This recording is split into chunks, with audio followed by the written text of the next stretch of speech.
As a Shopify shareholder, basically an owner of the company, I have some incredible news to share with you guys. So as we're wrapping up Black Friday, Cyber Monday, some of the public Shopify numbers are starting to come out. And let me just say, they're looking pretty dang good. So as you see here, we're going to go through this article today that Shopify released, talking about how they just hit a record Black Friday with $3.36 billion in sales. Now, that is pretty incredible. And the CEO, Toby Lutke, actually shared some additional data here, talking about how the purple line here is this year's GMV, which means gross merchandise value. So the gross merchandise value this year is significantly higher than any prior year, higher than 2021, higher than even 2020, which was a huge year for Shopify. That was the year that people claimed pushed e-commerce forward several years in only the span of like a few months. So this is super exciting news if you're a business owner in the e-commerce space, or if you're an investor in the e-commerce space, because as Toby Lutke says here, e-commerce was looking strong despite the macroeconomical pessimism. I mean, think about it. Crypto's down in the dumps. We have looming threats of war in Europe. We have China going through it with the harsh COVID precautions that they're taking, which, side note, I would love to know, some of you Chinese guys out there, what's actually going on. So I feel like when I cover China news,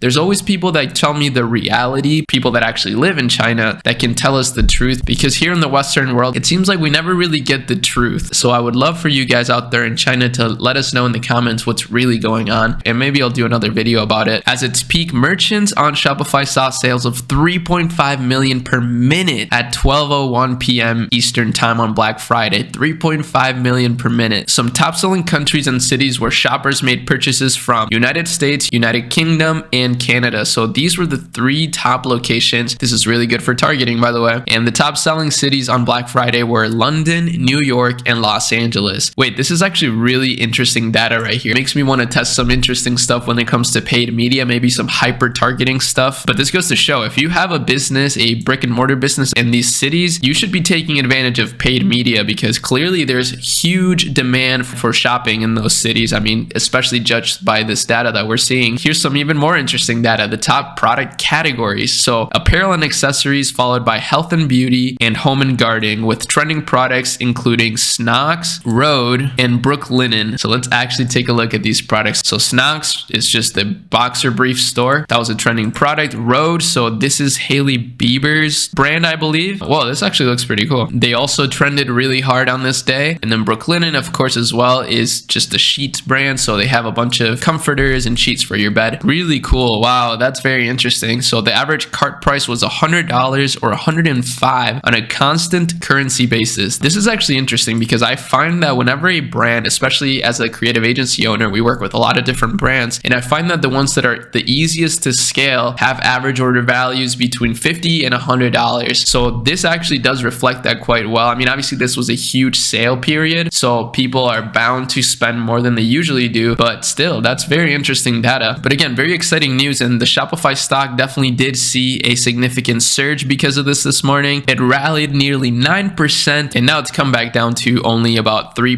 2.6%. I'm probably gonna buy a little bit of Shopify stock today, honestly, and continue to build this little account here that I've been showing you guys. I consider this my YouTube account. I just put a little bit in here buying Shopify stock exclusively to not only increase my stake as an owner in Shopify, but also to share some good fundamental investing principles that I'm learning along the way. But don't take my advice. I don't know anything about investing, so this is strictly for fun. I think it's just a fun vertical to add to my channel since we talk about Shopify so much. But that's about it. Hopefully some of this data was helpful for you. It was definitely helpful for me, and it inspires me a lot. I've planted my feet here in the e-commerce realm, and obviously in these turbulent times it can be really scary, but this sort of data just reinforces my hypothesis and overall belief in the growth of e-commerce. So let me know what you guys think. I'd love to know your opinion on this. If you like this video, subscribe to the channel for more. Use the link in my descriptions to start your own very Shopify store. That's a great way to support the channel for free and a great way to get your journey started. But that's it. See you guys in the next video. Peace.